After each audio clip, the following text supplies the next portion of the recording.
नमस्कार। Only UPSC के general understanding series में आपका स्वागत है। आज के इस क्लास में हम बात करेंगे एक ऐसे मुद्दे की जो कि इंडिया के लिए, पाकिस्तान के लिए, चाइना के लिए, सबके लिए खूब इम्पोर्टेंट है, लेकिन इंडिया के लिए ज़्यादा इम्पोर्टेंट है।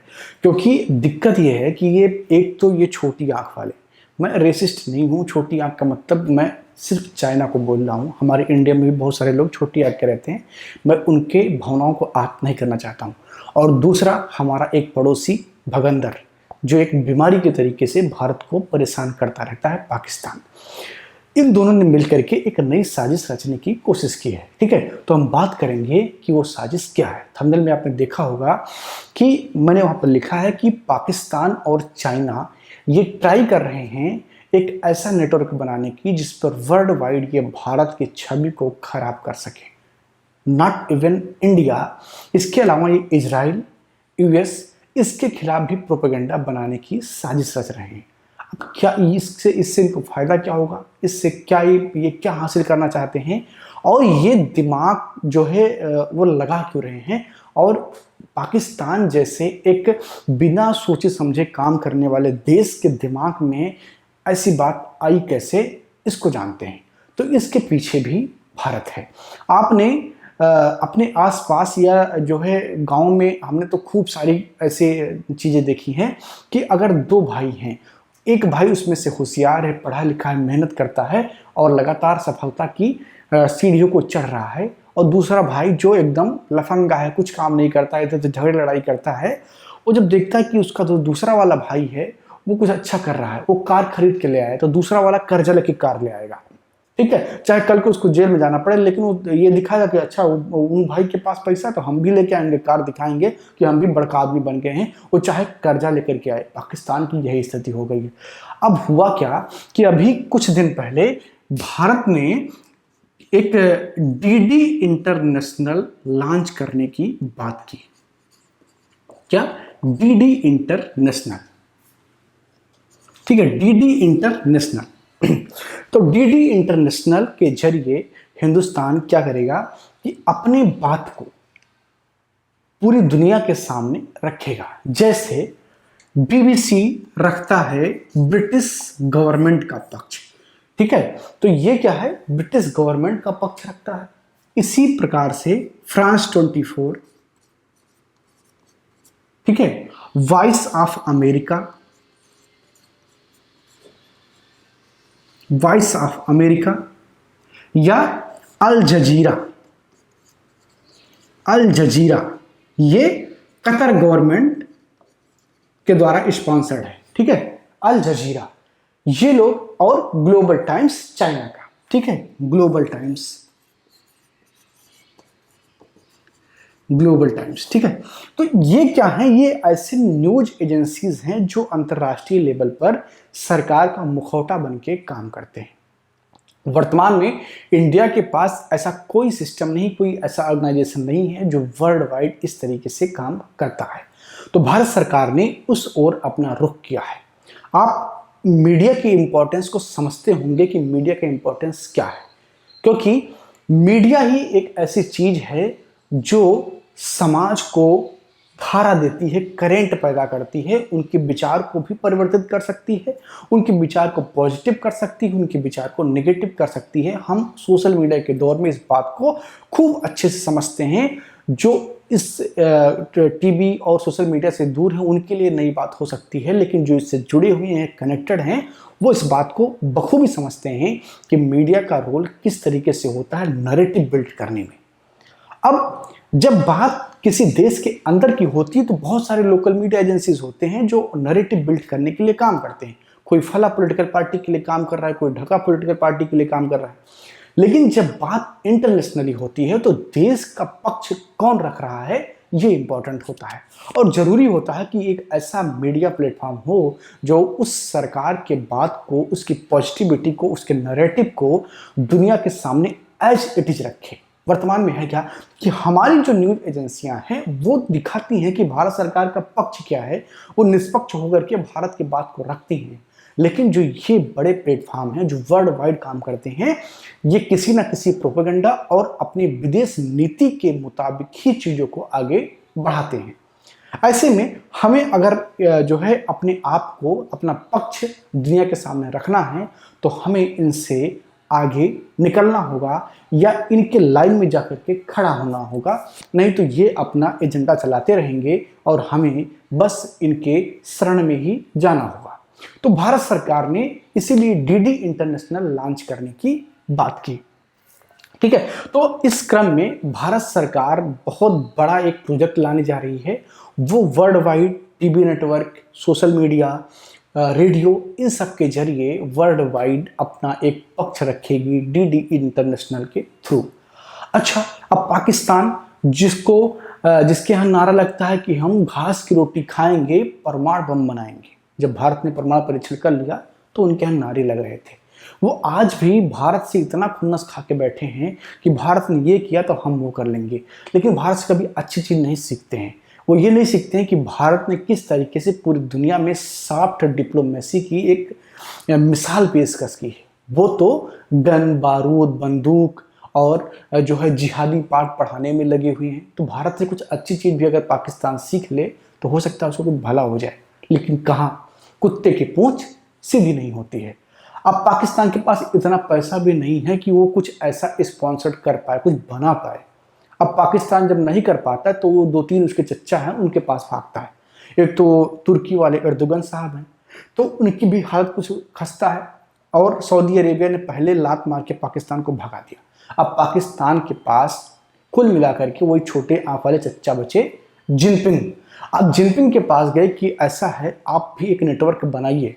नहीं तो इंडिया एक नेटवर्क बना रहा है और इंटरनेट पर इंडियंस की प्रेजेंस इतनी ज़्यादा है कि वो जब वीडियो को ट्रेंड कराएंगे तो इंडिया का जो पक्ष होगा, वो चाहे कश्मीर को लेकर के हो या अक्साई चीन को लेकर के हो, अरुणाचल को लेकर के हो या कोई भी ऐसा मुद्दा, तो वो वर्ल्ड में ज़्यादा प्रभाव, ज़्यादा इम्पैक्ट बना पाएगा।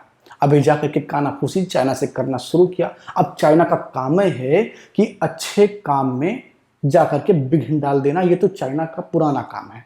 अब चाइना कहाँ पीछे हटने वाला। ने कहा ठीक है, चलो, हमको क्या, हम तो तुम्हारे कंधे पर रख के बंदूक चलाएंगे। अब पाकिस्तान चल पड़ा। ठीक है, अब पाकिस्तान और चाइना मिलकर के एक ऐसा नेटवर्क बनाने का प्रयास करने जा रहे हैं। वो भारत को देख करके कि अच्छा भारत ने बनाया तो इसके काउंटर में हम भी बनाएंगे। इसके अलावा अभी कुछ दिन पहले बात आई थी कि टर्की, मलेशिया,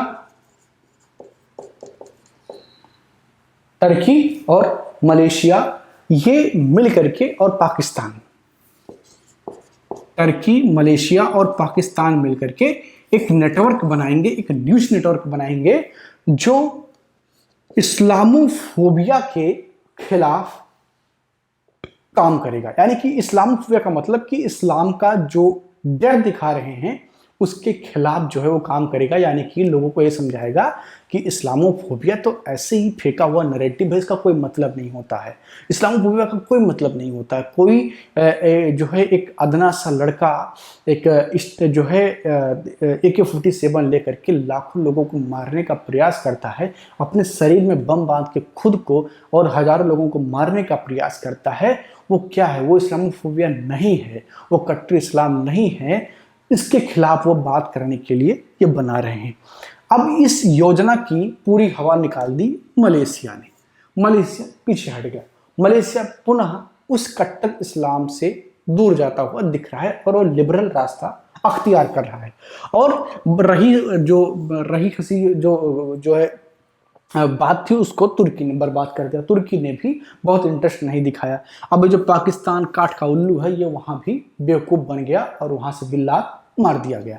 तो जब वहां इनका काम नहीं बना तो ये चाइना के पास गए और कहने लगे कि हमको भी एक ऐसा नेटवर्क खड़ा करना है जिससे हम अपनी बात को रख पाएं। तो कुल मिलाकर के अब ये देखना है कि किस तरीके से डीडी इंटरनेशनल को इंडिया प्रपोज करता है, किस तरीके से उस पर काम करता है। और ये जो पाकिस्तान चाइना की बौखलाहट हो तो आप स्पष्ट तौर पर देख सकते हैं। अब यहाँ पर समझने वाली बात यह है कि चाइना पैसा क्यों लगाएगा इसमें, चाइना पाकिस्तान की मदद क्यों करेगा। इसमें चाइना का ज़्यादा फायदा है अपेक्षाकृत पाकिस्तान के। पाकिस्तान तो बस एक छटपटाहट में है, वो भारत को बस एक छोटा सा नुकसान पहुंचाना चाह रहा है कि किसी तरीके से कोई थोड़ा सा नुकसान पहुंचा दे। अगर उसका चले ना तो वो जब मोदी जी उड़ के हवा में जा रहे हो ना, तो पत्थर खींच के इमरान खान मार सकता है, कहीं ऐसा मोदी की शीशा टूट जाए तो कुछ 10-20 रुपए का नुकसान हो जाए। ये मतलब एकदम मानसिकता इनकी बहुत गिरी हुई है, ठीक है। तो ये बस पूरा दिन यही सोचते हैं। पाकिस्तान की जो पूरी पॉलिसी है वो सिर्फ इसलिए कि इंडिया का कुछ नुकसान करना है।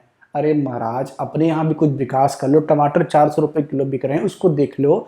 जो मोटरसाइकिल हमारे यहाँ बच्चन साहब चलाया करते थे 1975 के ईस्वी में फिल्मों में, वो आज भी पाकिस्तान के सड़कों पर दिखाई दी जाती है। कोई वीडियो उठा करके देख लीजिए। और वो बात करते हैं कि हम इंडिया से आकर के बात करेंगे। अरे भाई साहब, इंडिया का विरोध करना छोड़िए, कुछ डेवलपमेंट अपने वहाँ भी कर लीजिए, ठीक है। तो हो सकता है कि आपकी जनता को कुछ फायदा हो जाए, आप उनको कब तक बेवकूफ बनाएंगे। हालांकि ठीक है, उनका अपना मामला है, जो भी करें।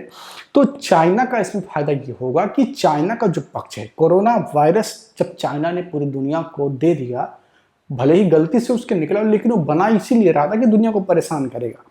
उसके बाद से चाइना का इमेज बहुत खराब हुआ है। और जो सॉफ्ट डिप्लोमेसी नरेंद्र मोदी ने दिखाई है, चाहे वो वैक्सीन को लेकर के हो या जब हाइड्रोक्लोरोक्विन दी गई थी पहली लहर में, और भारत ने कई अफ्रीकी गरीब देशों का या कई बड़े देशों का, अमेरिका का, कनाडा का, उनका भी मदद किया हाइड्रोक्लोरोक्विन देकर के। तो भारत ने एक बड़ा दिल दिखाया और दुनिया में एक पॉजिटिव मैसेज किया। वहीं चाइना एक विलन के रूप में दिखाया जा रहा है, क्योंकि कोरोना वायरस वहीं से निकला। और अमेरिकी खुफिया एजेंसी CIA की बात को अगर माने तो चाइना ने जानबूझकर ये सब प्रोपेगेंडा रचा था। तो अब इस निगेटिव वातावरण को पॉजिटिव करने के लिए चाइना ऐसे प्लेटफॉर्म को खोज ही रहा है।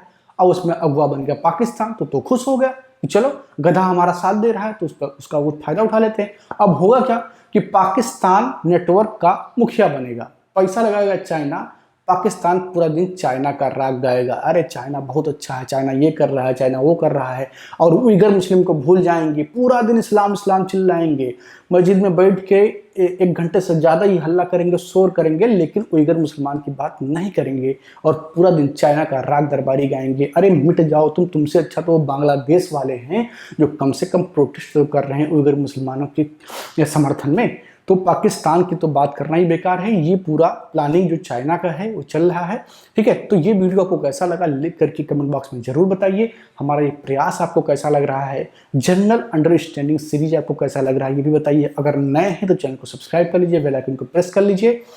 इसके अलावा हमारा एक चैनल है ओनली सरकारी एग्जाम, जहां पर हम बैरिस एग्जाम की तैयारी करवाते हैं, एकदम फ्री, कोई पैसा नहीं लेते हैं। वहां पर PDF नोट्स सब कुछ आपको मिलता है। हर एग्जाम की तैयारी, TET, CTET, super TET, SSC, banking, लेखपाल, फलाना ढिमका, जितने भी एग्जाम होते हैं सबकी तैयारी एकदम फ्री होती है। तो अगर आप तैयारी करते हैं उसकी तो जुड़ जाइए, नहीं करते हैं, आपको कोई छोटा भाई करता है, कोई रिश्तेदार करता है, कोई दोस्त करता है, कोई जानने वाला करता है, तो उसको भी बताइए और ओनली सरकारी एग्जाम से जुड़िए और लोगों को जुड़ाइए। बहुत बहुत धन्यवाद। मैं मानस मिश्रा, द न्यूज ओशन का मैनेजिंग डायरेक्टर, आपके लिए एक ऐसी पत्रिका पहली बार आई है जो सिर्फ सच दिखाएगी। कृषि कानूनों पर मचा है घमासान, हो रही हैं मनगढ़ंत बातें। मैं अंकित मिश्रा, पढ़िए मेरा आर्टिकल इस मैगजीन में फैक्ट के साथ। UPSC के एस्पायरेंट समझे हर मुद्दों को गहराई में जाकर के। इस नए लेख में आपको मिलेगा नए संसद भवन के निर्माण से संबंधित सारी जानकारी। मैं विशाल यादव, आप तक आप लोगों ने हमें टीवी पे देखा, लेकिन अब हमारे लेख आपको दिखेंगे इस मैगजीन में। मैं Ranjit Prasad, reporter the news ocean. हम आपको दिखाएंगे किसान आंदोलन के बीच में जिहादी कांड। सब्सक्राइब करें द न्यूज ओशियन, खबरों का समंदर।